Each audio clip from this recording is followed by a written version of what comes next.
Problem सामने आपके limit n tend to infinity sigma r equal 1 to n 1 upon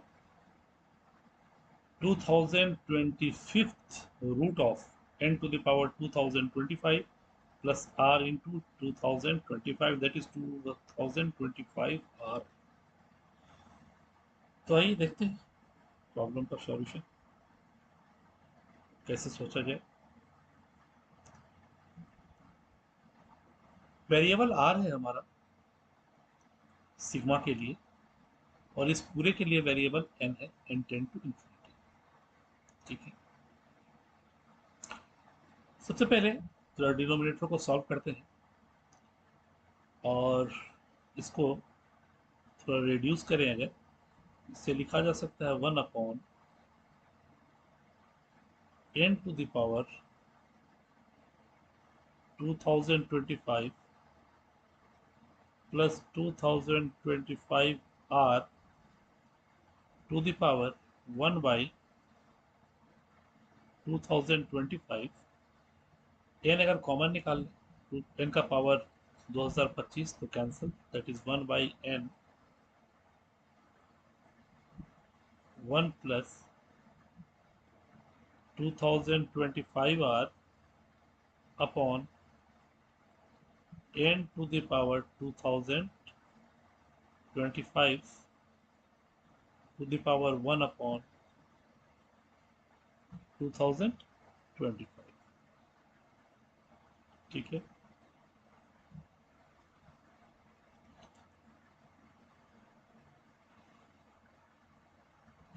अगर इसके बारे में सोचे हम लोग, यहाँ देखिए इस टर्म के बारे में, यहाँ n का पावर 2025 है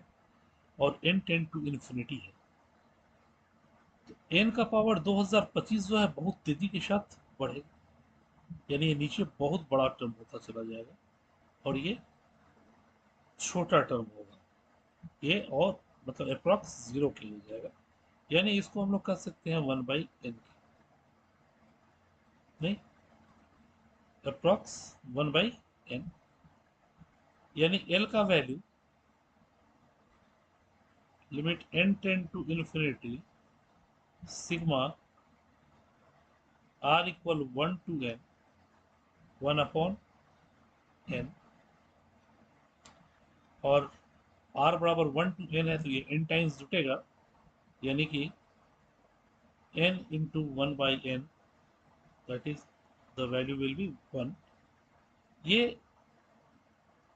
ऑब्जेक्टिव प्रॉब्लम होता या फिर ऐसे सोचने के लिए तो ठीक था ये, बट अगर सैंडविच थ्योरम से हम लोग यूज करें, इस पूरे का वैल्यू कहाँ से कहाँ तक लाई करेगा, डिनोमिनेटर का वैल्यूज किसके बीच स्क्वीज होगा, इन दो वैल्यूज के बीच, और तब उन दोनों का अगर कंपेयर कर लें और आसानी के साथ इसे सोचा जा सकता है। जिससे नीचे हमारा ये पूरा टर्म आया है, n का पावर 2025 प्लस 2025 r का पावर 1225। इसके बारे में सोचे हम लोग, एक चीज तो क्लियर है कि n का पावर 2025 प्लस 2025 r ये हमेशा छोटा होगा n का power 2025 and this will be n to the power 2025 plus 2025 n, r चूंकि 1 से n तक है, तो ये वैल्यू इन दोनों वैल्यू के बीच लाई करेगा, और हमें चाहिए इसका power 1 by 2025 n to the power 2025, we are using sandwich theorem, 1 by 2025 and n to the power 2025 2025 r का power 1 by 2025 less than n to the power 2025 n का पावर 1 by 2025। तो ये तो 1 हो गया, रेसिप्रोकल अगर ले लें 1 upon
10 to the power 2025 plus 2025 r to the power 1 upon 2025. This will be less than 1 upon n to the power 2025 n का power 1/2025 and this is your n. That is, this will be squeezed between these two values. Now we have to take the sigma. में sigma चाहिए कहाँ से कहाँ तक है, यानी इन दोनों वैल्यू के लिए अगर हम लोग LHS के लिए लिमिट भी अगर फाइंड करें और सिग्मा के लिए है तो सिग्मा अगर लें, सॉरी ये 1/n ना, this will B 1/n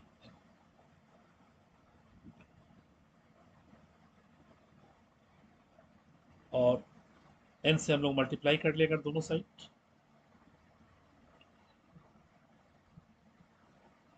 r equal 1 to n है हमारा, r is from 1 to n, so this will give n upon n to the power 2025 n to the power 1 upon less than sigma r के लिए 1 to n 1 upon ये sigma